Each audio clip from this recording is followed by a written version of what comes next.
We ready to go? Okay. So we're live, and I want to apologize for the delay. This is all a very technological era, and we'll get better as time goes on. Good evening, and welcome to this meeting of the School District 72 Campbell River Board of Education meeting.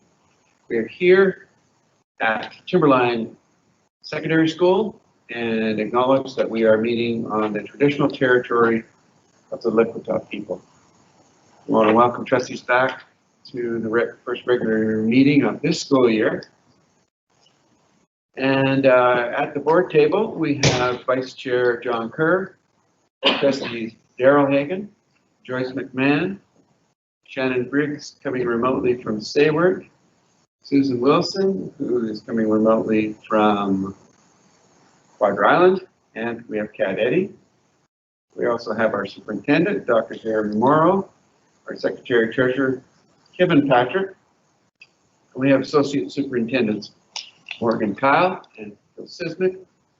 And supporting our team in the background, Barb Drake, Lynn Logan, Jennifer Patrick, and Natalie Crawshaw. I am Richard Franklin, and I will be chairing this meeting. And I will take this opportunity to address a number of issues today during my chairperson's remarks. As we begin this school year, I believe this board should review its membership in the British Columbia School Trustees Association. What are the costs? What are the benefits of belonging to this organization? And is the BCSDA functioning in a way that represents our beliefs and in a way that we think is beneficial to our students? I'm going to leave that with you, trustees, and ask you to ponder that over the next few weeks as we go forward. But I think it's a normal and natural thing that if there's something that we belong to that costs money, that we should look at it and see, is it worth it, and is it doing is it meeting our satisfaction? The excitement of school starting is balanced by the legitimate concerns of staff and students about the COVID-19 pandemic. Having reviewed the district's safety plans, I am very impressed by the outstanding work of so many members of School District 72 who have endeavored to make our schools as safe as they can be, giving funding limitations and provincially mandated policies regarding reopening. Our district administrators are to be commended for spending their summer responding to ever-changing guidelines from Victoria. The board deeply appreciates the role that all of our employees have made and are making to work with the senior management team to mitigate the risks of reopening schools during the COVID-19 pandemic. Many people in our community are working hard to avoid contracting COVID-19. And as the incidence of the disease in the community is mirrored in schools, we are fortunate to be living in one of the safest places in the world. Let us as a community continue to be vigilant as we go. This will go a long way to protecting our children and our families from the unpredictable consequences of catching this novel virus. On the agenda today, we have a letter from concerned citizens regarding the announcement of a 50-unit supportive housing project at 580 Dogwood, which is expected to start by early fall 2020. This is a joint project of BC Housing, the Vancouver Island Mental Health Society, and the City of Campbell River. Board was contacted by the city, BC Housing, and the Vancouver Island Mental Health Society in early July after the decision to build the facility was made, and there is an offer to meet. Tonight is the first regular Board of Education meeting since receiving that email. And there is a letter in your package from this group. The board and senior management have been entirely and urgently focused on a safe as possible school reopening.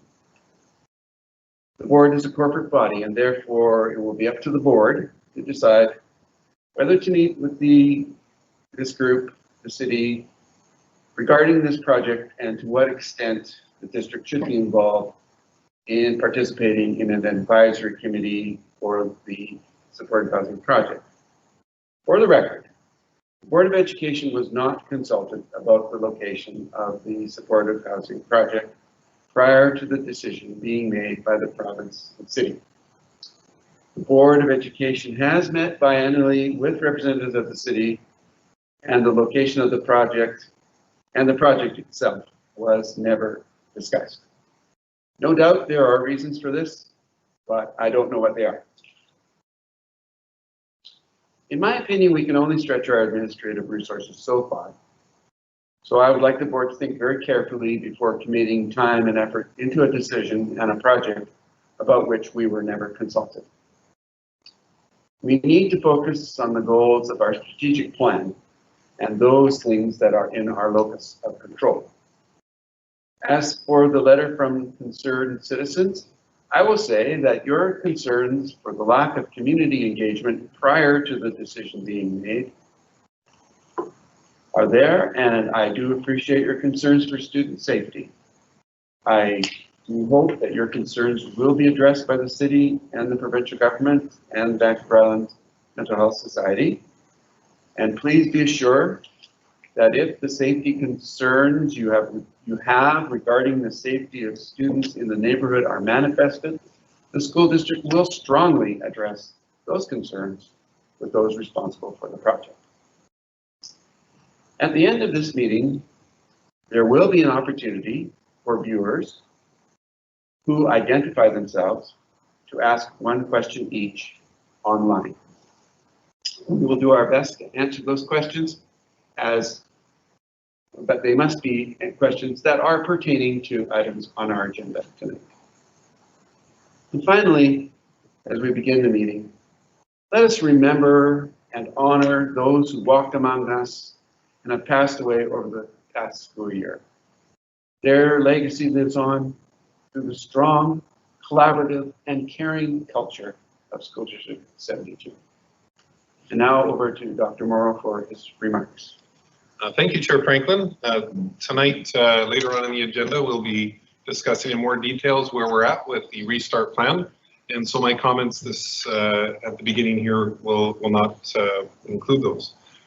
Just want to acknowledge that there's so much that goes on behind the scenes each summer to get our schools ready for that first day of school. And I don't think that truth has ever been more evident than this particular year. And I would like to thank the many individuals on our staff who worked during the summer to have our schools ready.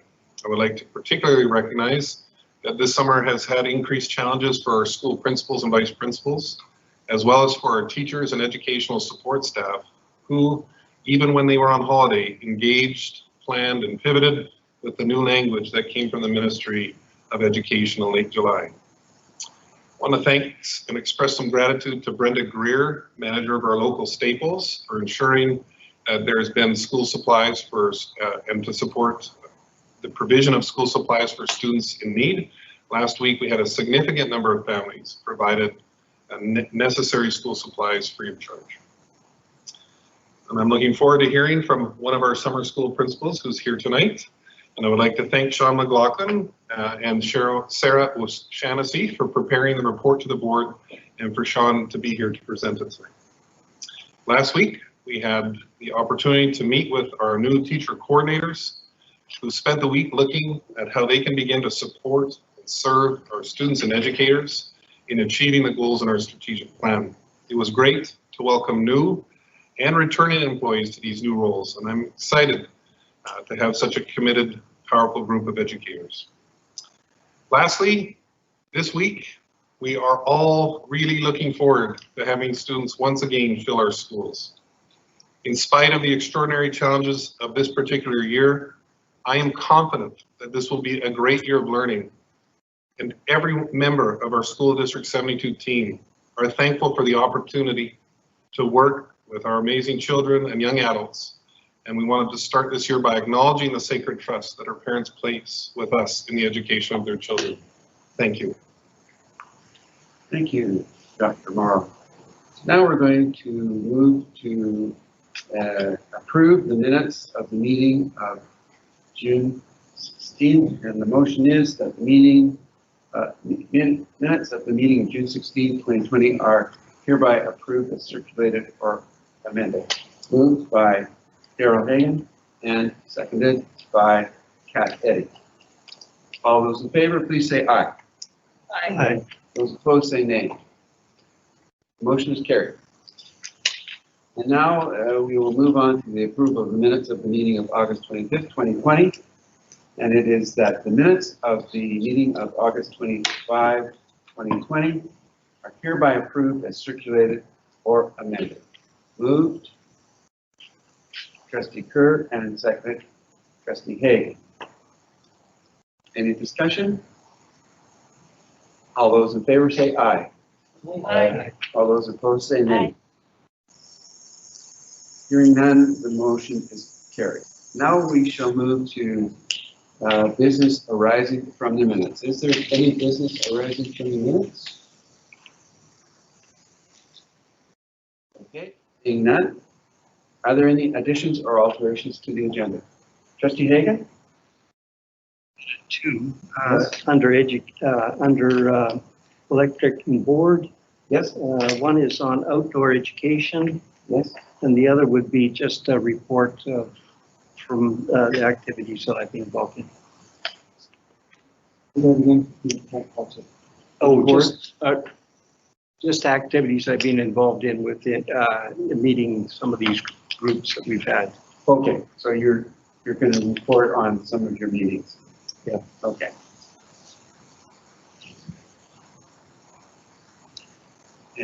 I will accept those on the agenda.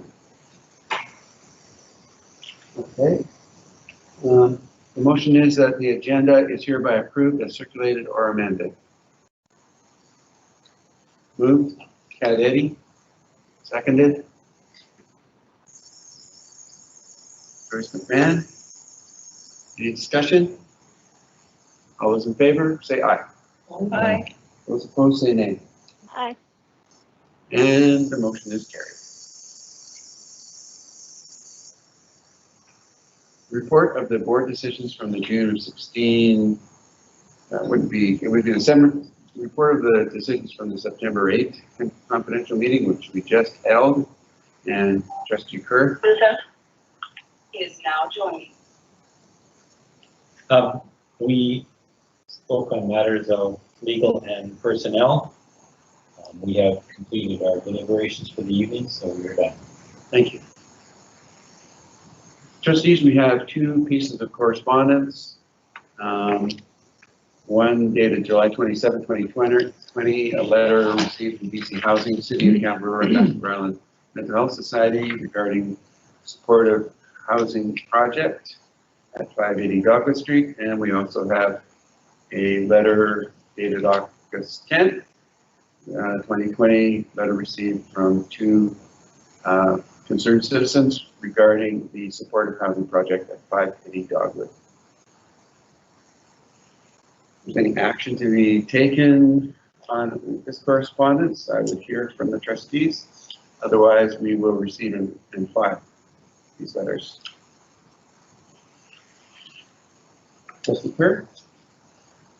Yes, I read the letters very carefully, and I do have some thoughts on it. So regarding the correspondence received from BC Housing, the City of Campbell River, and the Vancouver Island Mental Health Society, and from LK and NM regarding the supportive housing project at 580 Dogwood Street. The letter from the province, the city, and the Mental Health Society requests input from the school district, from School District 72, quote, about how to ensure the success of supportive housing in the community. I do not support School District 72's involvement in this project for several reasons. First, the decision to build 50 new homes with supportive services was made without input from School District 72 or consultation. Our board was presented with a fait accompli with some prior notice before the project was announced. However, the mandate for this board is to provide K-12 education opportunities for our students. That is our primary focus and the basis of the actions this board takes with the funding that is provided to it. Social programs that do not fall within that mandate cannot draw on the School District 72 resources, including staff time. Secondly, School District 72 has a strategic plan which directs our actions. Within that plan, the board has established 3 priorities. These include, first, improve student achievement. Second, build a culture of learning and wellness. 3, honor Indigenous worldviews and perspectives. I'm not certain how involvement in a supportive housing project would fall within that plan. Third, the School District 72 senior management team is small and is fully engaged in supporting the provision of educational opportunity to the students of this district. In addition, the current situation, which has forced major changes in how education is provided, often with multiple changes on short notice, has placed additional heavy demands on our senior staff.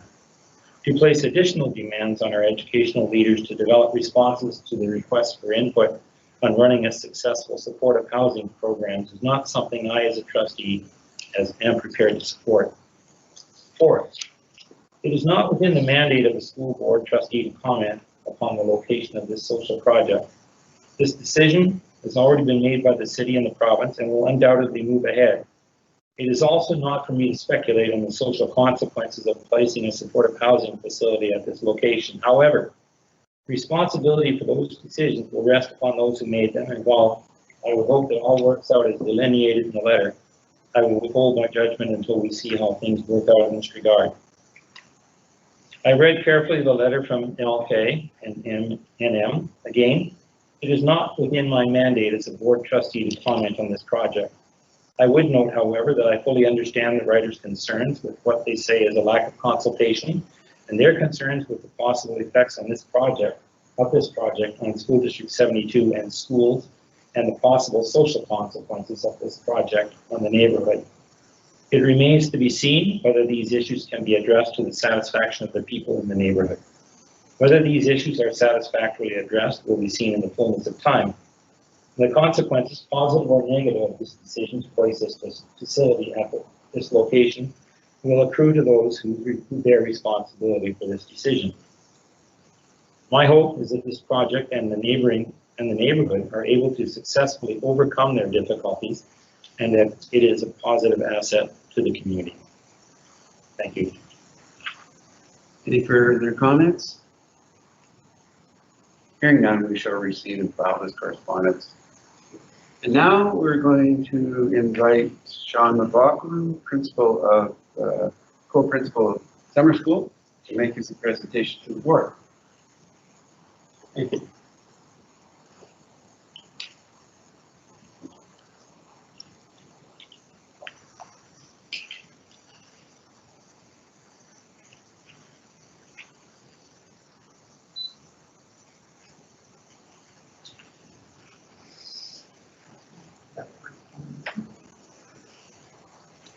Thank you for having me. Regretfully, Sarah couldn't join me this evening, so I will present on her behalf as well. Should I? Is that better?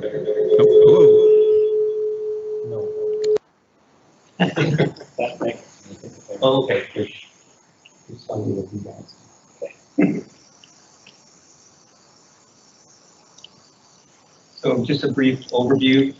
This year we saw a reduction in enrollment from last year's, I suppose, watershed mark, where we had close to 800 students.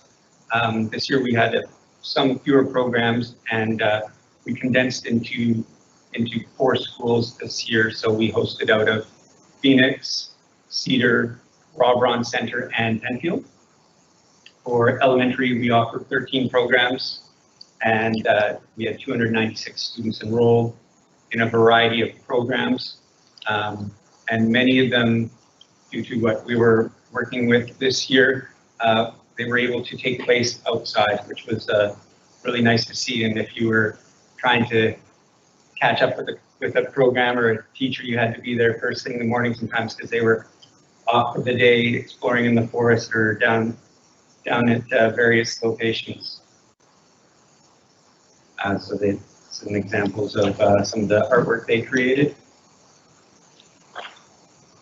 At middle school, we hosted at Phoenix. Southgate was in the process of some important upgrades with maintenance, so we held everything at Phoenix this year.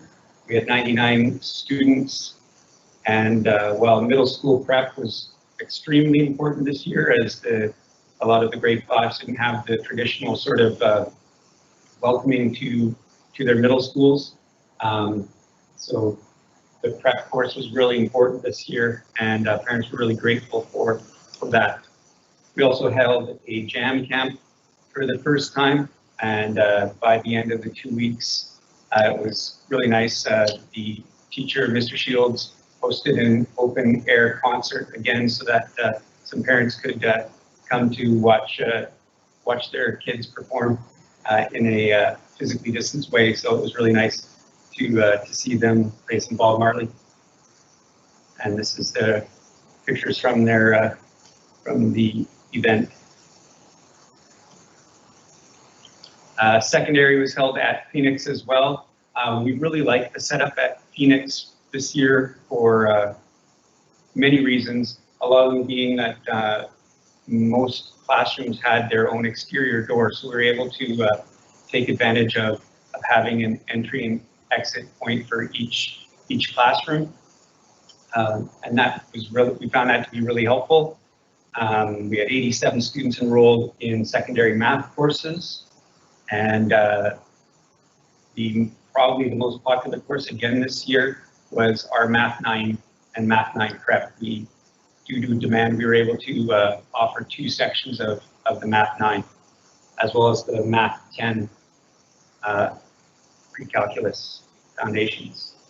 Rob Ron also hosted their program again for the second year, and again showed really excellent numbers and provided that opportunity for students to come back and complete courses that they may have had to wait until the fall to do.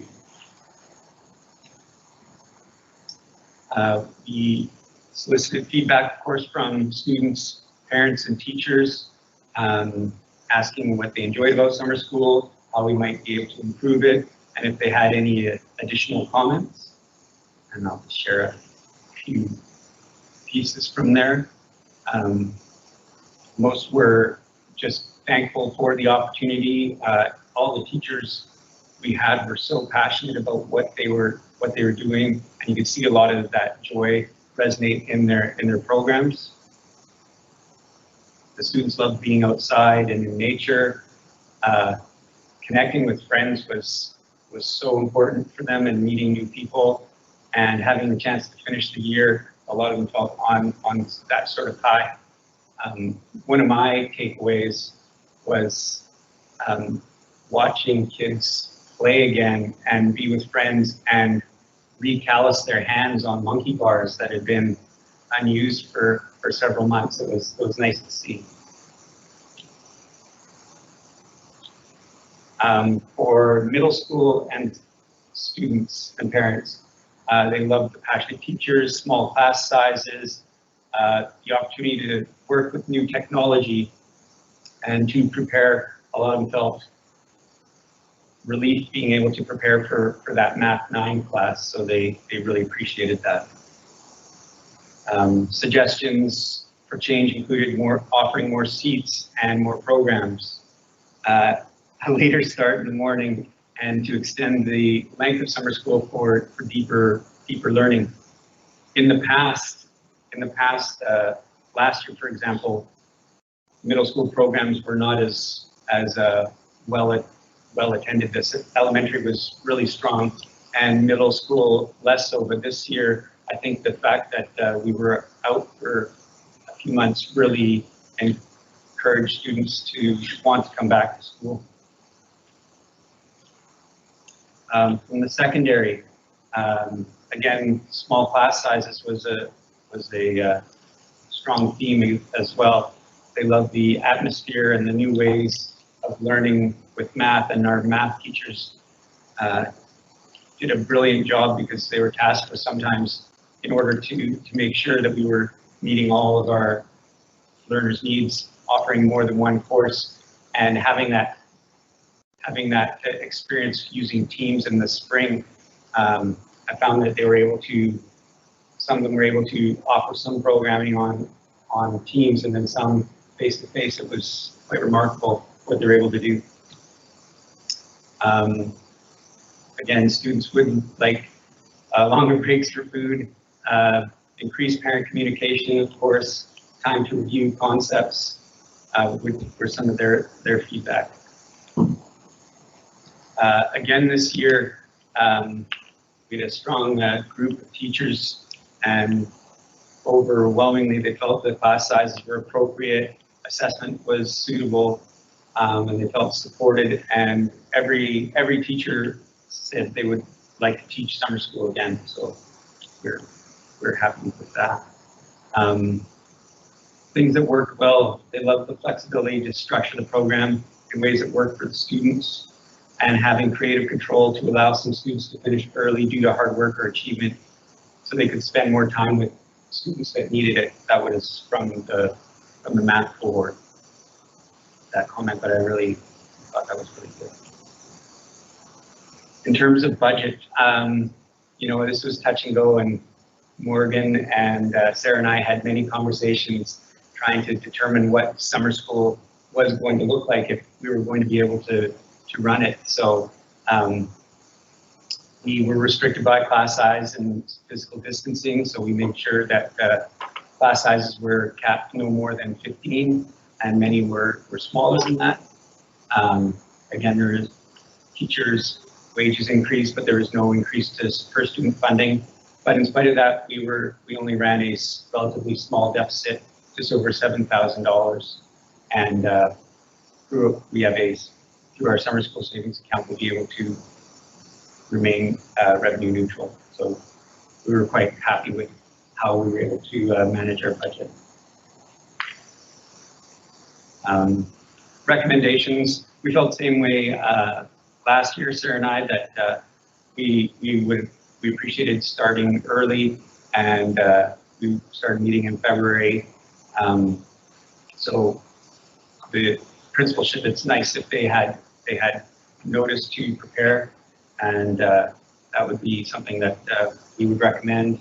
At elementary, Sarah suggests continue to partner with the City of Campbell River for the Rec and Read programming out of Cedar and Robron Center. For middle school, the demand was there, so hopefully we'll have more programs to offer, and the fact that kids were able to connect with friends again was really important. For secondary, increase the focus on grade 9 opportunities. It showed that that's something that is really important, and a lot of research suggests that grade 9 is a crucial year for high school students and graduation rates. Also exploring full credit courses similar to what's being offered this year in our schools for our high school students. Just some general recommendations. We explored first aid, having first aid kits on site. All the 4 schools were really helpful and provided us with everything that we needed, and we were able to meet with site-based administration prior to summer school. So that was really crucial to know the building and know where, if we needed anything, where we could find it. It was really helpful. So having 4 sites was nice for that. Sarah and I felt that we could be at the sites every day, and if anything was needed, we could be there immediately. We met with Deb Martell early as well in February, looking at how we could support our Indigenous students. We recommend this to continue, and meeting with the advisory council is really important. We had some great plans that we were looking at prior to prior to COVID-19 sort of putting a pause on things. So we would like to revisit those in the following year. And finally, just reflections. It was quite wonderful to see all the students and teachers, EAs working with one another and see a lot of joy in faces. It was missed for sure. Thank you for allowing me to present. If I could just make a comment, working with both Sean and Sarah on summer school was such a pleasure. I mean, I would say that a vast number of districts did not offer summer school to their communities for lots of reasons. But senior management having the confidence in Sean and Sarah's planning, their thoughtfulness, made it really a much easier decision to support going forward. And having been able to visit the sites when it was going on, it was absolutely the right decision for our kids, for the teachers to have those kids back. So we were really lucky and fortunate to have their leadership in summer school. And if you don't know, Sean plays guitar because he was jamming with the summer jam camp at Phoenix. So, you know, really getting in with the kids, and Sarah does the same. So I couldn't be more proud of the program that they put together and really made work well. So thank you, Sean and Sarah. Thank you. And if I may add really quickly, the startup was very, very quick for us for summer school. So I'd be remiss if I didn't thank Jennifer for helping us with advertisements and with like Cindy Terbury was so important for us, and Jane Nuttall through MyEd we were on the phone with her, felt like all the time, and Darlana DeVito at the start as well, helping us out from the school board office was really wonderful. So I appreciate all that help because we couldn't have done it without them. Thank you, Principal Sean Mclaughlin, for your work this summer. And any trustees like to add anything? I think it was a really precious thing that we were able to offer that, because I know in the families that I came in contact with, you know, around about May and the beginning of June, so much of the frame of their lives had been disrupted, and you know, many children and families were really struggling to try and create some frame for their days, and this came to be really an important piece of that for many families. So I really appreciate the effort that you were able to put in such a successful summer. Thank you. That's true. The thing that jumped out at me more so than the subjects and stuff like that was the mention of the joy of learning on behalf of the students and also on behalf of the teachers, and being able to indulge their passion for a subject and to have that joy reflected in their learning, and also the sense of community that developed between the people who are doing the teaching. That's really important. That's one of the reasons that teaching can be such a rewarding profession. So I'm really very pleased that the students who chose to take part in summer school had that opportunity to have, you know, to experience that joy in learning. And for some, I think it could be could have a significant impact on the remainder of their school year. So thank you. Okay. You want to go? Yeah, thank you for presenting tonight, Sean. And as you leave, we wish you congratulations and wish you all the best in your new appointment as vice principal at Phoenix Middle School. Thank you. Thank Good you. job. Thank you. Okay, so we're going to move on to electric and board matters, and I'm going to turn the floor over to Trustee Hagan. Yes, I just wanted to, first of all, acknowledge the fact that Vancouver Island, and in particular Campbell River, the number of COVID cases has come so low that I'm really proud of the work that people have done. If you look, people have lost businesses. We have people who are losing financially, perhaps their homes, vehicles. And thank you for the sacrifices you've made and the carefulness with which you've proceeded, because I feel more confident today than ever before that we can proceed. No matter what parents' choices are, I've been around to, I think it was 7 schools, and I've probably bothered the school board office and senior management team at least 10 times this summer, just in a quest to make sure in my own mind that everything is being done. Not that I don't trust people, it's just that I guess as a board, I feel the buck stops here. And I saw the hard work going on from school to school. I saw people straining at trying to figure out how we can get the lowest numbers in a classroom, in a cohort. And I thought to myself, you know what? We're still moving forward with our strategic plan. I was so glad I just happened to drop in one day, and there were the teacher coordinators there. Now, this was money that the board, this is a recognition of the board of allocating money. And I'm proud of that these people have been hired to work on our system at a perfect time, moving our goals forward. For example, we have Christine Fraser and Audrey Schroeder in elementary literacy. We have Jeff Lonyao. I should have read the names first, but student opportunities and options. We have Drew Williams in healthy schools. We have Desiree Dallaire in French, Rachel Friedrich, adolescent literacy, Shannon Hagan in educational technology.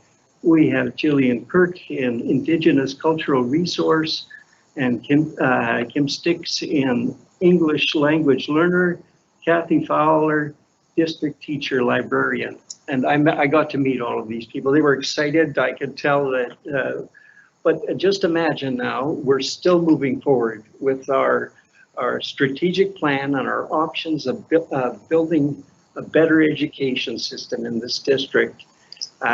And we have now got people working in all of these areas. And these are some of our future leaders as well. I'm really excited about it.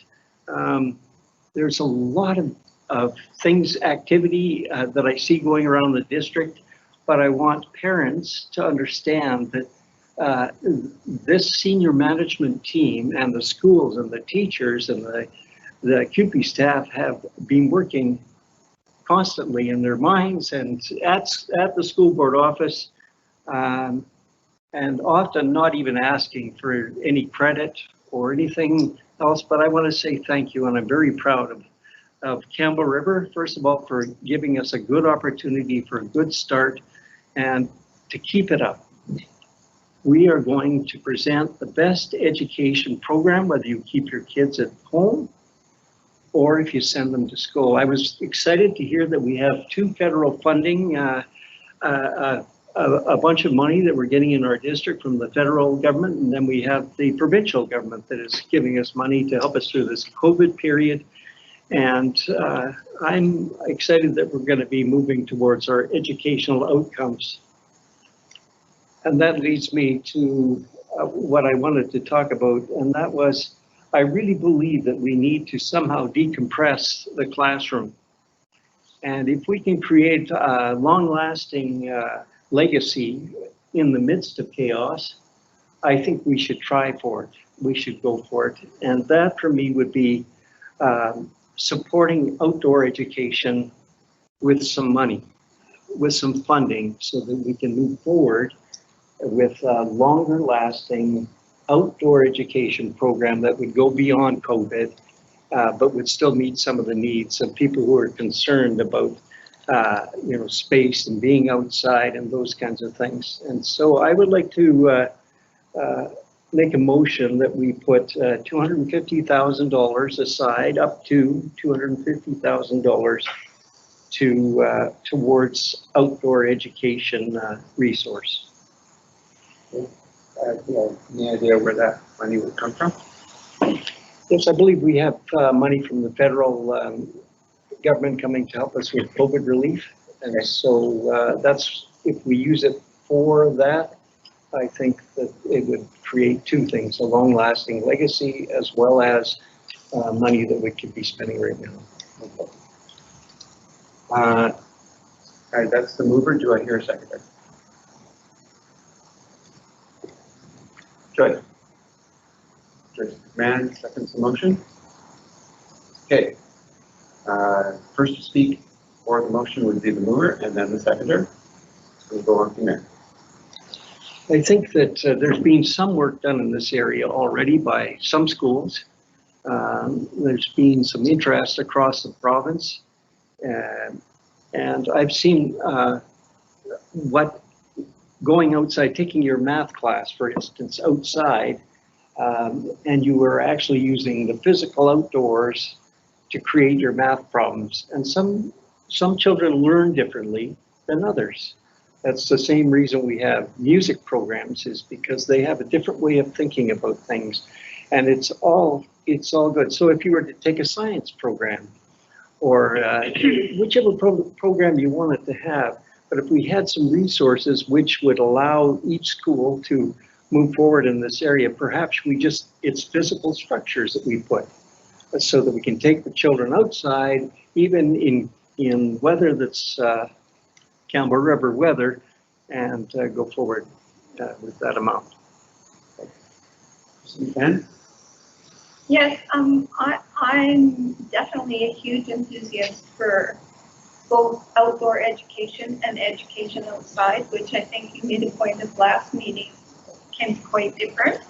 And I have seen models of that taking hold in schools around our district currently.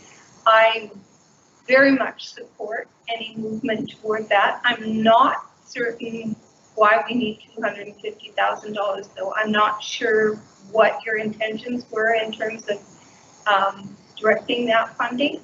I think that if we're going to build buildings outside, then we have to be careful that we're not taking people outside and then creating a building around them. They need to be. So I really support the notion of education that embraces the outdoors. I'm not certain whether we have $250,000 or where we would put that $250,000 if we were to embrace it. Anyone else? Dr. Kerr? I think you've come up with a good idea. I'm a strong believer in children having the opportunity to learn in other places other than the classroom. Before I could support this motion, I would like to have a lot more detail just about what would be involved. I echo Trustee McMahon's concerns about the money, where it comes from, where it's going. So I would move that we table this motion until the next meeting, but in the meantime, when we come to the next meeting, we could have some background information so that we could make a more fully informed decision, because I'm not comfortable with making a decision on $250,000 being spent on such short notice, although I would probably support the motion if I had more information about how it would be done and the financial considerations involved. So I'll move that we table this motion to the next meeting. Motion to table is generally not debatable and does not need a seconder. Now, before I go ahead with that, I saw our Secretary Treasurer's hand raised, and I think, would you like to speak, or shall we just go to the motion to table? I think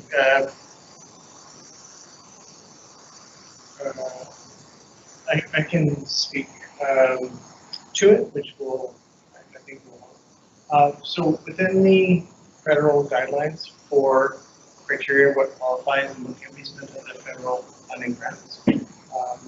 Outdoor learning spaces is so it is a qualifying purchase or activity with the funds, and we will be speaking a little bit later about the funds as we just got notice that we received them last week.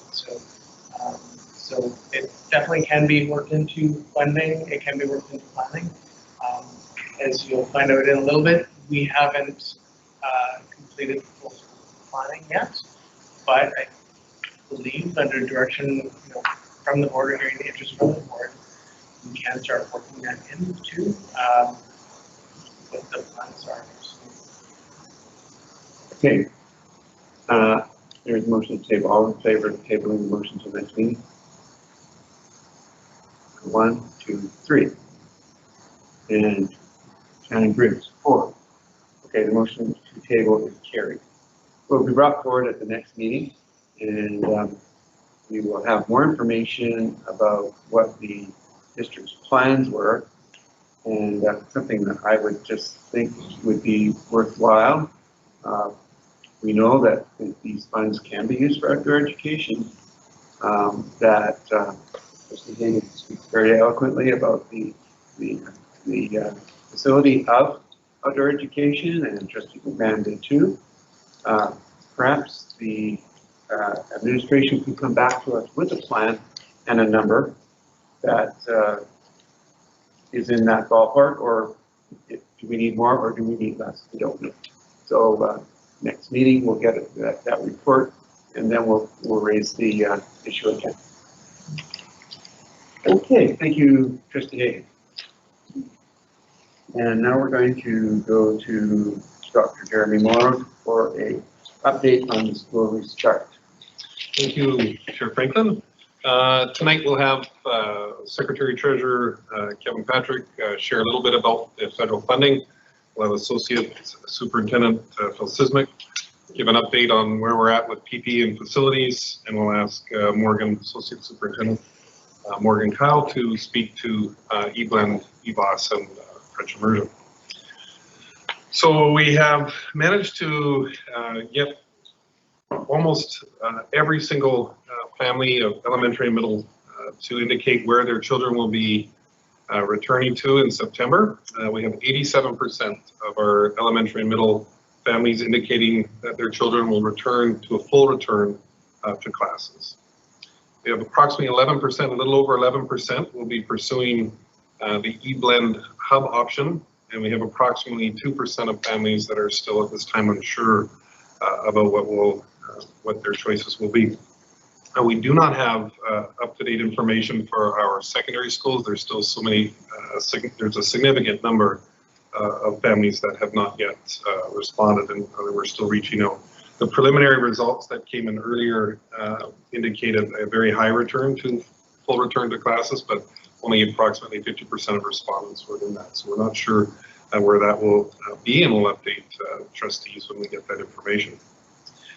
This week is a little different. Typically, this board meeting would have happened, and I would be telling you about the excitement in each of the schools and the air, just of anticipation. We would have traveled around visiting with all of our new students and the returning students. Today was a day set aside for staff orientation to ensure that all staff are familiar with the new health and safety protocols. Tomorrow is set aside for the same, and as well to allow for some planning.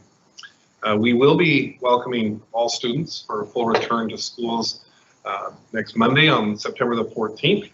And we have an safety orientation plan for all students either Thursday or Friday for their health and safety orientation. And we're asking that our parents, if you've not yet heard from your school, that you connect with them. The schools have communicated with families which dates and times their students are expected to attend during this week. So if you're not sure about that, please make sure to contact your child's school. I also want to mention, I know we had a public meeting last week or 2 weeks ago that had a significant number of questions.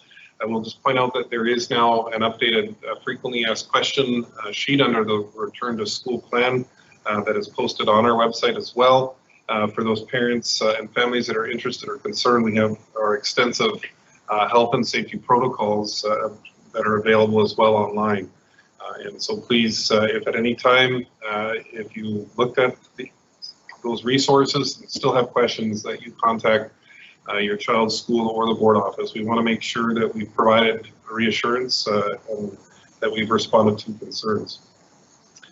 I wanted just to touch on, we've touched on it a little bit, and we'll ask the Secretary Treasurer to take over in a moment, but last week we did receive very positive news that the additional federal funding would have some flexibility and the ability for some local decision making as to how that will be spent. There's some constraints to that funding, but for us, this board committed to ensuring that parents were given a legitimate option in terms of school choice.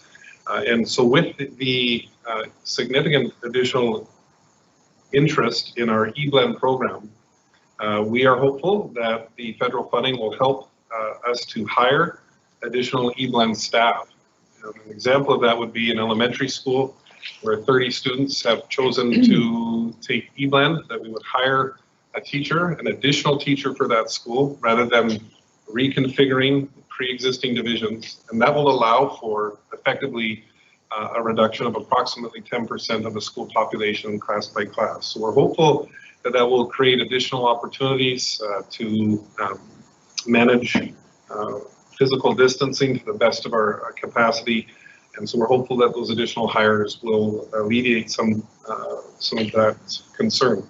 We're also hopeful that by keeping the staffing at schools, that there is additional flexibility for parents should they discover that the eBlend option is not working for them or their families, or they have additional reassurance as the year goes and feel that it's safer to return.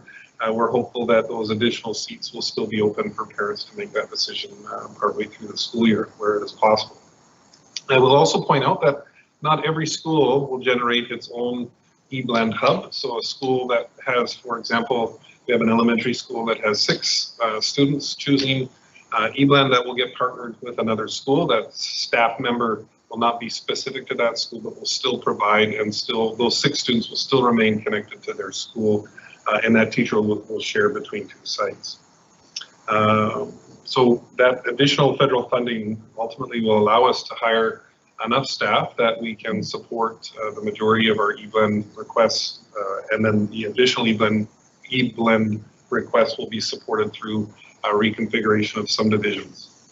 But we're hopeful that that ability to hire staff fundamentally creates a safer environment and mitigates more risks that way.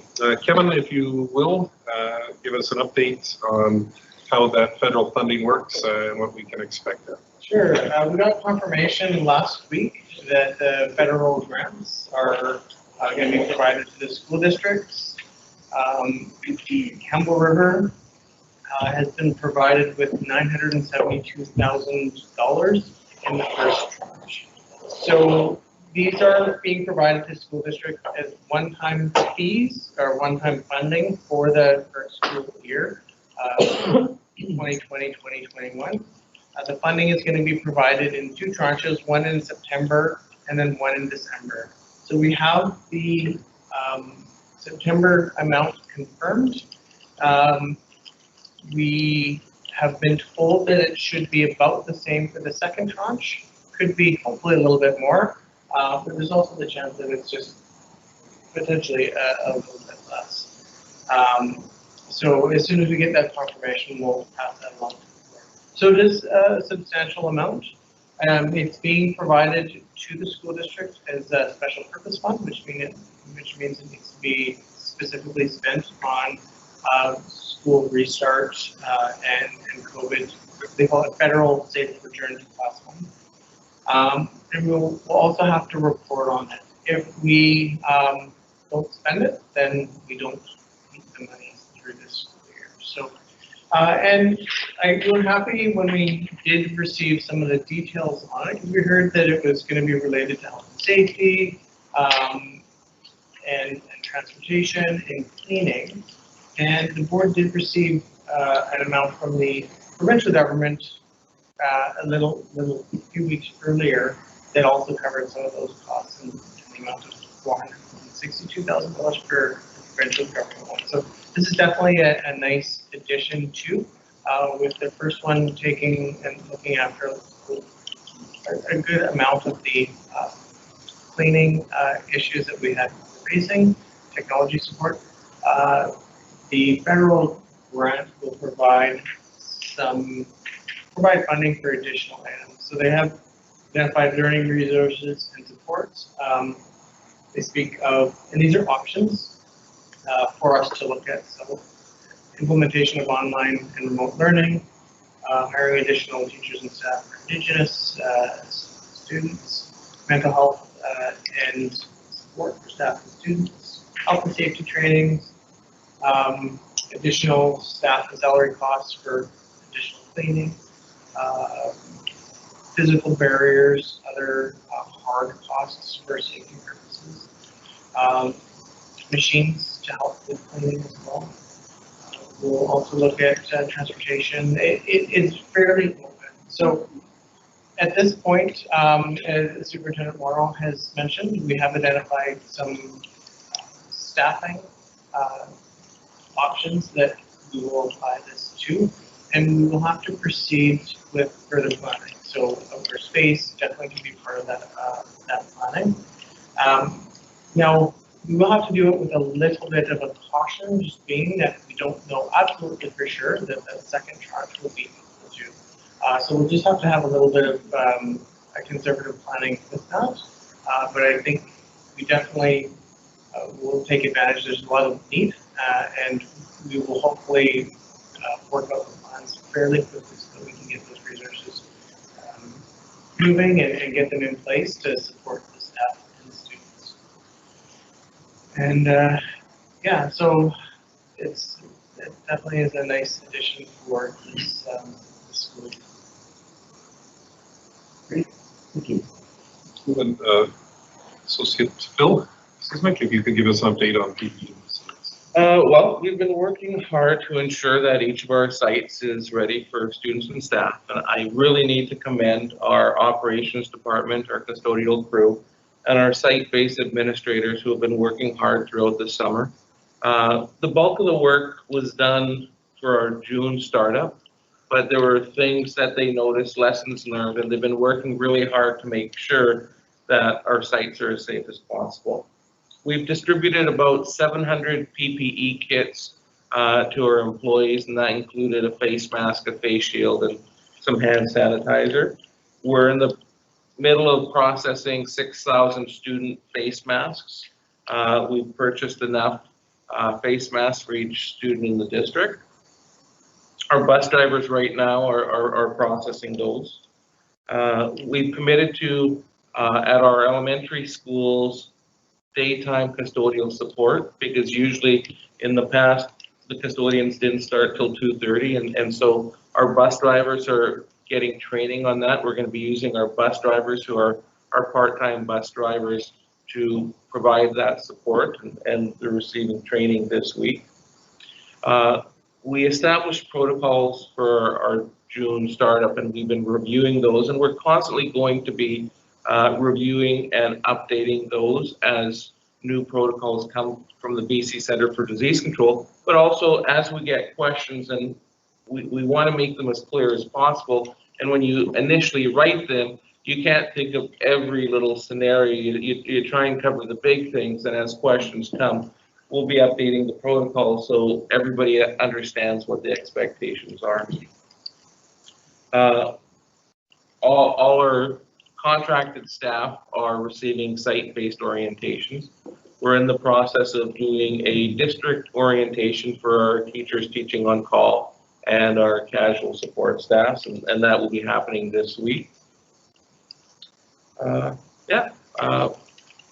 It's an ongoing process, and as we get feedback from our employee groups, from our parents, from our students, we will review what we're doing and try and make it better.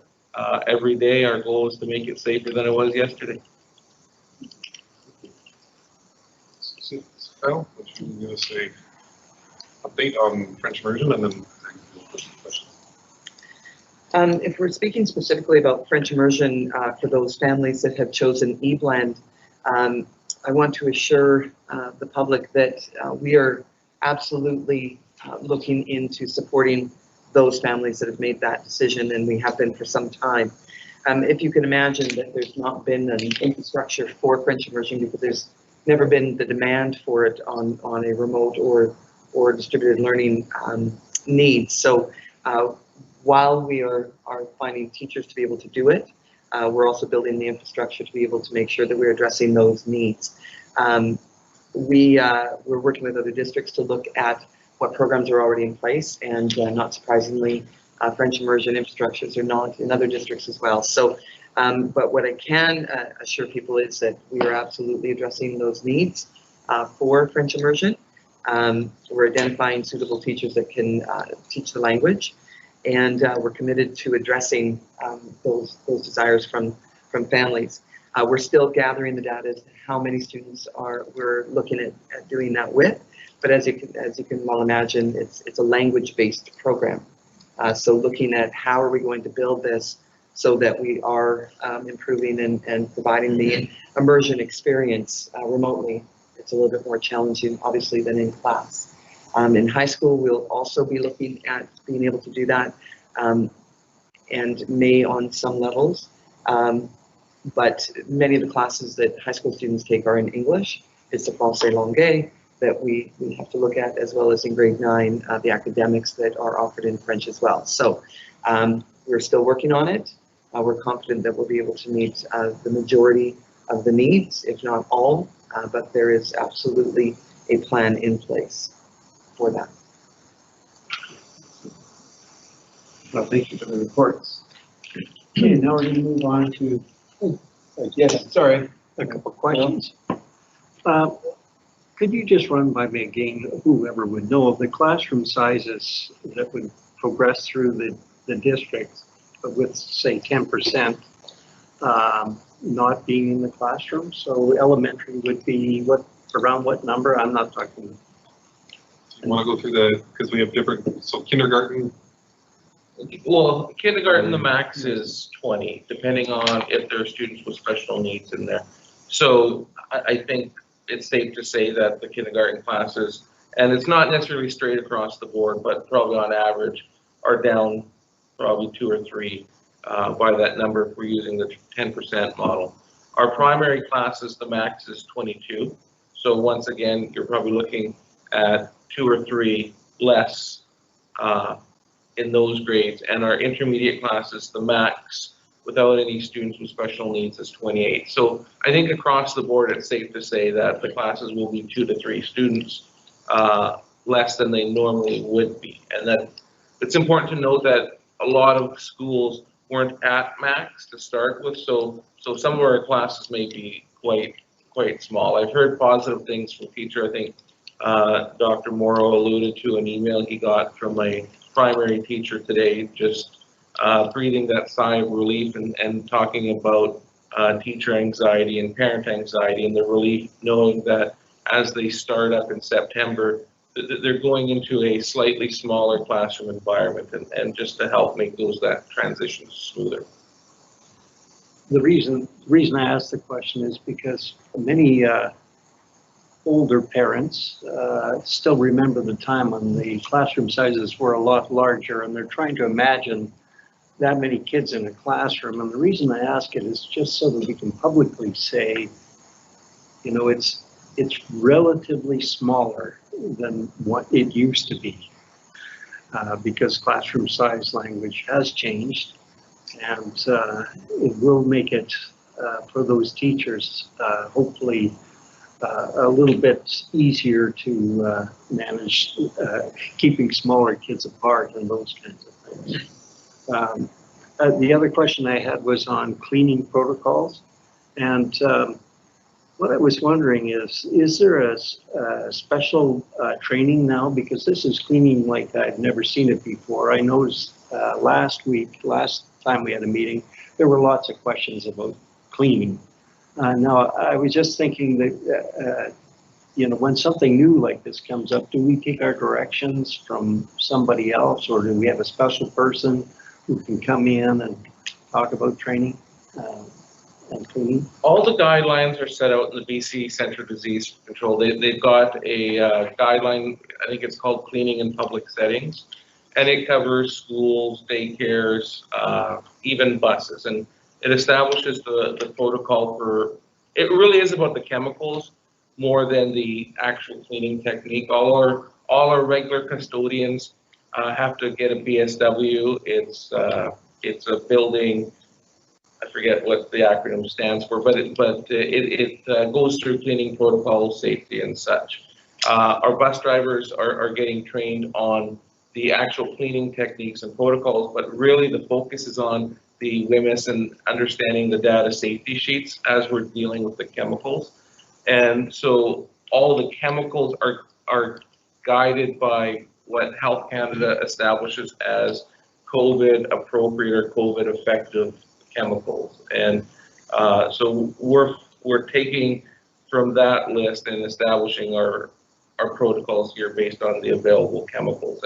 And we're using basic alcohol, and it's a 75% alcohol, ethyl alcohol sanitizer, and something called Oxiver, which is quite effective.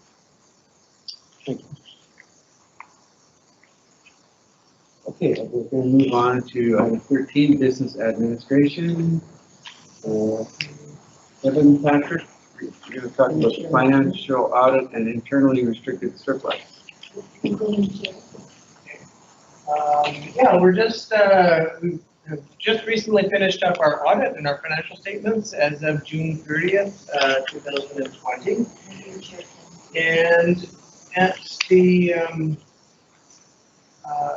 part of that process is the board has the opportunity to identify what items the board would like to restrict and target from the surplus. So our board finished the year with a surplus of $5.8 million of both unrestricted and restricted surpluses. So it's still a fairly good amount. We did experience an operating deficit of $590,000, which will be presented at the next board meeting. And with other reserve spending during that last year, we saw an overall reduction of the surplus from 6.4 million to 5.8. So about an $800,000 reduction in surplus. So, so they're definitely, the board is working to, I would say, reduce the surplus that has been outstanding. And the board has been supportive of that in the past. When we budgeted last year, the board actually had passed a budget that could have drawn up to $3 million down on the deficit. So, or drawn $3 million out of the surplus. So ending with an overall reduction of $800,000, all things considered, was decent performance for the year. When it comes to surplus and reserves, the board does have a policy that was passed a number of years ago. It identifies that reserves should not be used for ongoing activities. As we know in the past, there has been the potential mention by certain governments that could have an impact on funding. So I think our board made a decision to continue to use it. And so within the surplus policy, it was identified by the board that good prudent planning would be to not support ongoing activities or budgets, because if that surplus ever were to disappear, then those services would disappear. And our district for a number of years had supported a bunch of learning resource programs, and library programs, and various things that, although technically you could argue each year that were one time, they've been on the surplus list or the reserve list for about 10 years. So over the past 3 years, management's been working as part of the budget process to move some of those things that are really important to move over. And we were able to continue to do that this past year.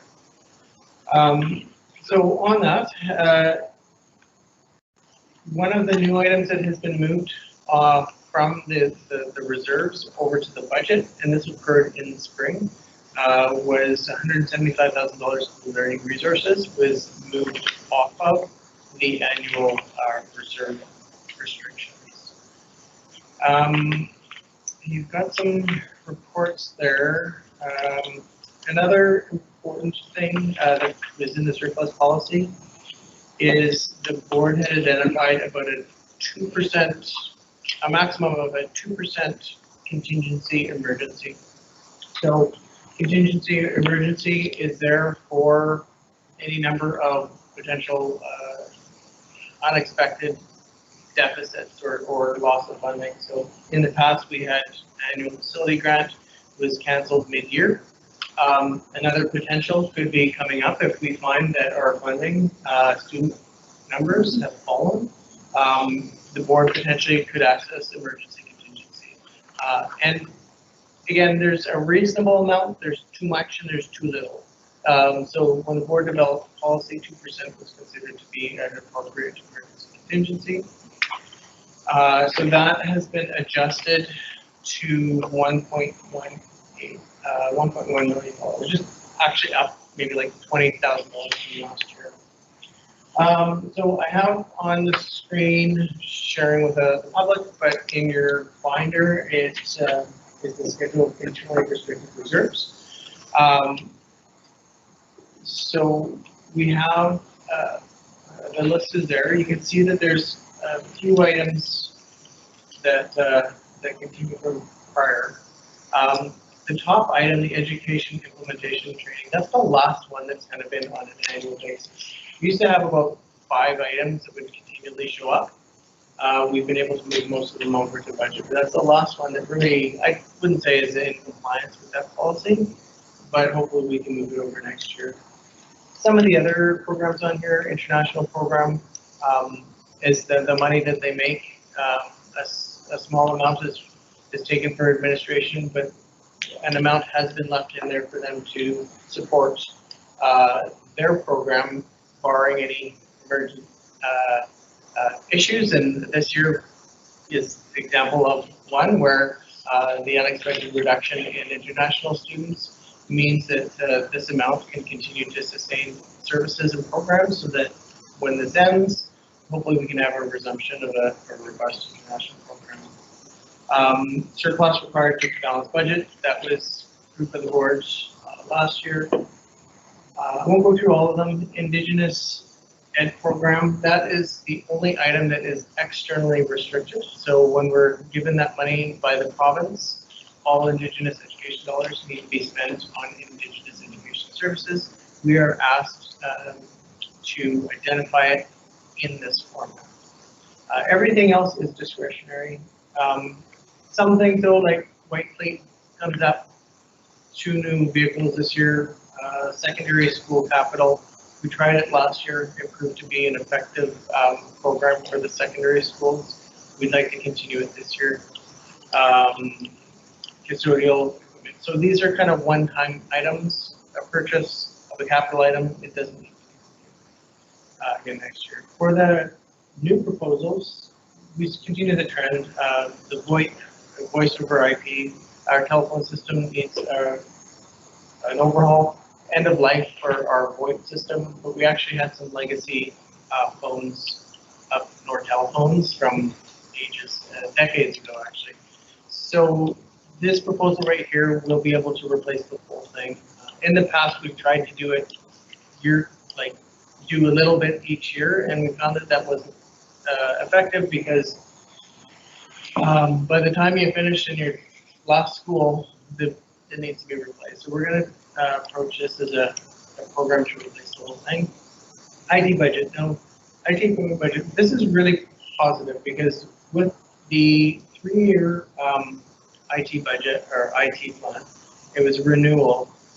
We really had fallen into an equipment deficit for the quality and both systems as well as equipment. So the board made a huge investment to get that back up to speed. And one of the other things the board did was increase the annual budget to try to make sure that we don't end up back in that position with a lot of the technology that is used in the classroom.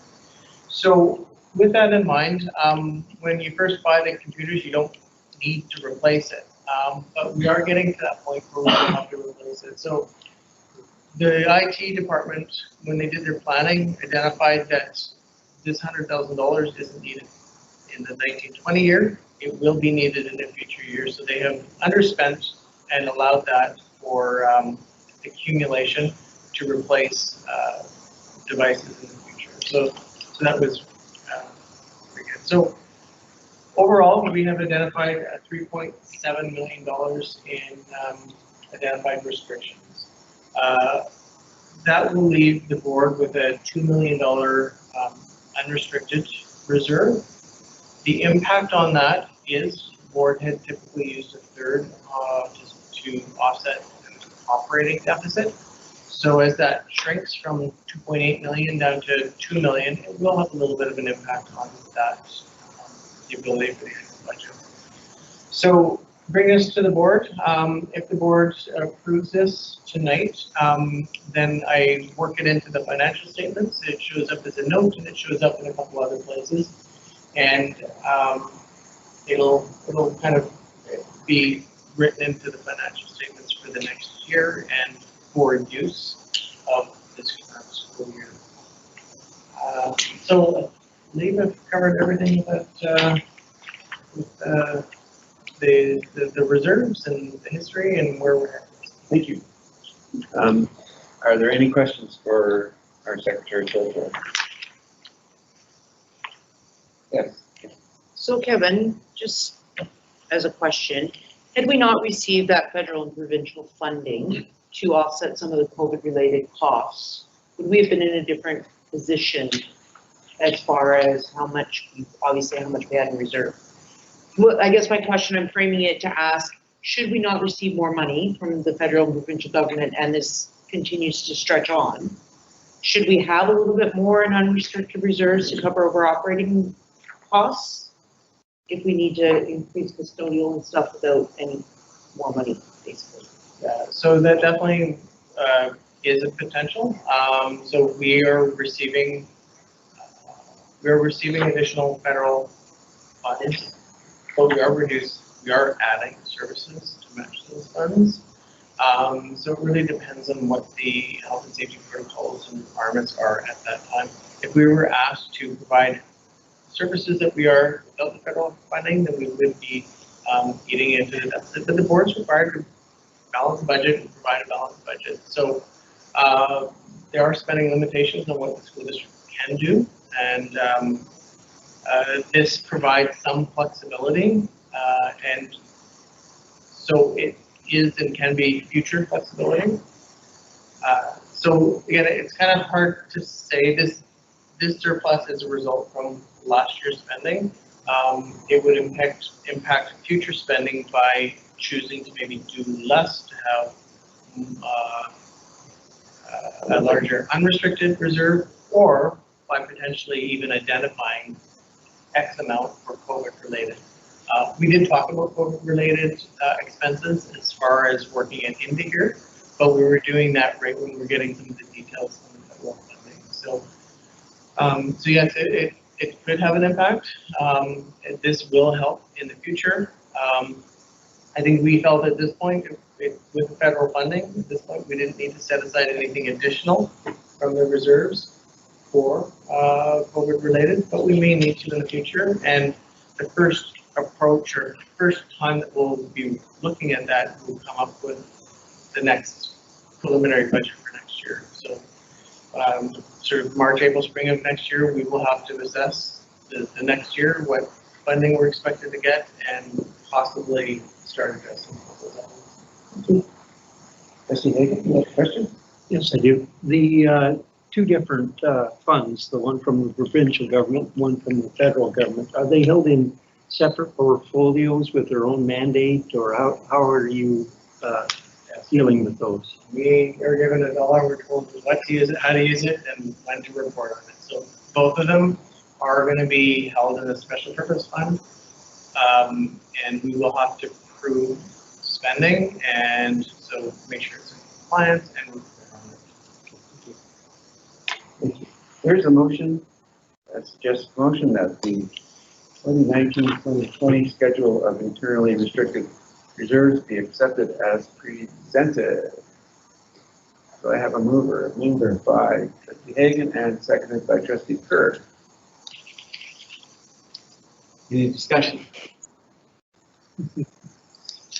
All those in favor, say aye. Aye. All those in favor, say aye. Those opposed, say nay. Hearing none, the motion is carried.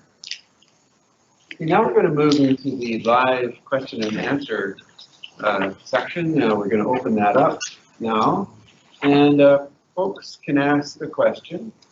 Now we do ask that people identify themselves, because this, I suppose, this is open to Joe Blow from Timbuktu. You know, we want questions from our local School District 72 family. So we're going to open up those questions. So you can ask your questions now. If you have any questions, we will deal with them. Please give us your name and your question. And each person gets one question for our board protocols. We'll just wait a few minutes to see whether any questions come through.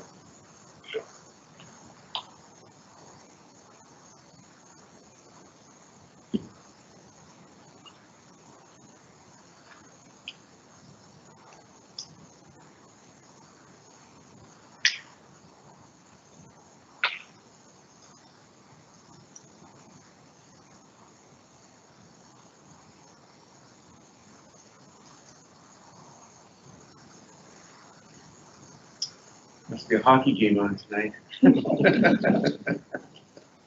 More Canucks though.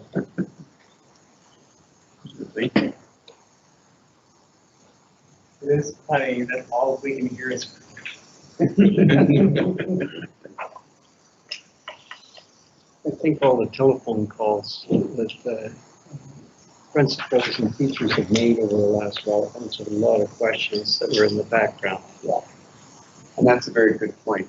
Sometimes the best person to phone up is your teacher or your principal. They have an answer to your question that's more specific to your child and that school. It takes a little, and there's a 30-second delay as well. It might take a couple of minutes for a question to be crafted and. There we go. Got a couple of questions. They get published and then I see them? Because it's just us, you can read them if they're relevant questions, and yes, you can just read them from where they are. If you would like to do the publish, we can, I guess. Well, we've got two questions, so we'll start with those two. This question is from Andrea Craddock. With daytime custodial staff starting earlier, there is concern there won't be enough time to do the deep cleaning when staff is out of the building. Will the district be monitoring this and potentially hiring more custodial staff? I'll answer that. And so just to explain, we're adding our bus drivers to do custodial work or high-touch cleaning during the day. And what we've done is we've asked our afternoon custodians to start an hour earlier or an hour and a half earlier. It may be slightly different at different sites. So we will be monitoring to see where we need to adjust. We're going to be monitoring everything and adjusting as necessary. We have a question from Dave Harper. Are there going to be elementary, middle, and secondary school e-blend and e-bus programs online for students whose parents want them? I can answer that. Yes, that we are going to be addressing parent requests, where the only challenge that will become is if in secondary there are 2 students, for instance, needing a particular course, that can be more challenging. But overall, we will be addressing all students' requests and fulfilling them as we have teachers in demand for them. Yeah. do the best Yes, we can. There is a supply and demand economics issue, yes. always, school in education. But we are committed to try and make it work for each and every student. Yes. Can I just make Yes, go ahead. a comment? Just want to acknowledge, it's not lost on me that it's 9:05, and we have our president of QP 723 and our CRDTA president online advocating for their members. And I just wanted to acknowledge the complexity of their role at this time in our district and the gratitude that I've had that we have been able to connect frequently. I know they've given up their own personal time even throughout the summer, and that they are, if you are an employee in this district, either a support staff or a CRDTA member, I believe they're very fortunate to have those representatives advocating for their concerns, even at the end of a board meeting. I would say, for sure. Okay, I see no more questions from that. Trustee Hagan, I'd like to move adjournment. all in favor, say aye. Aye. Motion is carried. That was pretty quick.